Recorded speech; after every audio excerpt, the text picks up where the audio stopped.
আসসালামু আলাইকুম। সবাই তো ভালো আছেন, ভালো থাকেন। এখন মনে করেন যে বাংলাদেশের যে অবস্থা চলতেছে বাংলাদেশের, এই যে এখন যে কালকা না পরশুকা একটা যে মেজর ডালিমে যে বক্তব্য দিয়েছে, এই বক্তব্য এখন যে আওয়ামী লীগেরও সমস্যা হয়েছে, বিএনপিরও সমস্যা হয়েছে। এখন যে তাতে বোঝা যায় যে যে আওয়ামী লীগ বিএনপি দেশের বিরুদ্ধে কাজ করছে, এরকম বক্তব্য। তো এইটা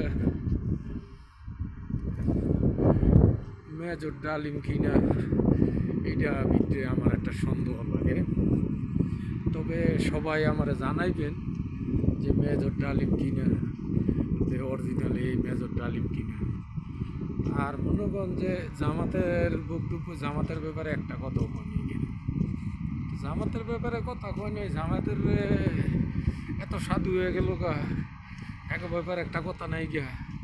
তো এইটা কি মনে হইলো, এইটা তো আমার একটু সন্দেহ লাগলো।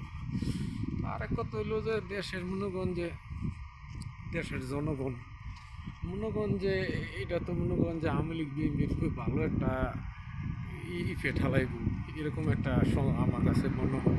তবে আপনাদের কাছে কি মনে হয়, আপনারা বক্তব্য দিয়ে জানেন। তাহলে যে আমিও তো যে তো আল্লাহ একের বয়সটা একটু মোটামুটি খারাপ না, আল্লাহ যেটুকু দিয়ে হায়াত বাঁচায় রাখছে, আল্লাহর রহমত, আলহামদুলিল্লাহ। সব দোয়ায় আল্লাহ রাখছে, এখনও দুনিয়াতে অনেক কিছু দেখার জন্য। আল্লাহ যখন তো নেওয়ার, তো তখন তো চলে যাইতে হইবই।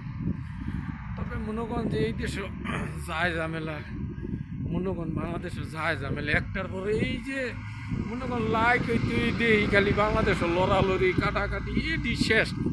এই আওয়ামী লীগ ক্ষমতা হইলে বিএনপি, বিএনপি ক্ষমতা হইলে আওয়ামী লীগ, এটি তো মানুষ বিষয়টা পছন্দ করে না। সারা পৃথিবী অনেক সুস্থ রাজনীতি পছন্দ হইলেও অনেক যে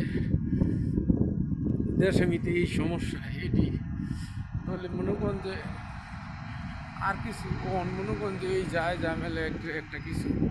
তাহলে যে ঝামেলা হইলে তো ঝামেলাটা তো মানুষের মিট মারে করতে হবে।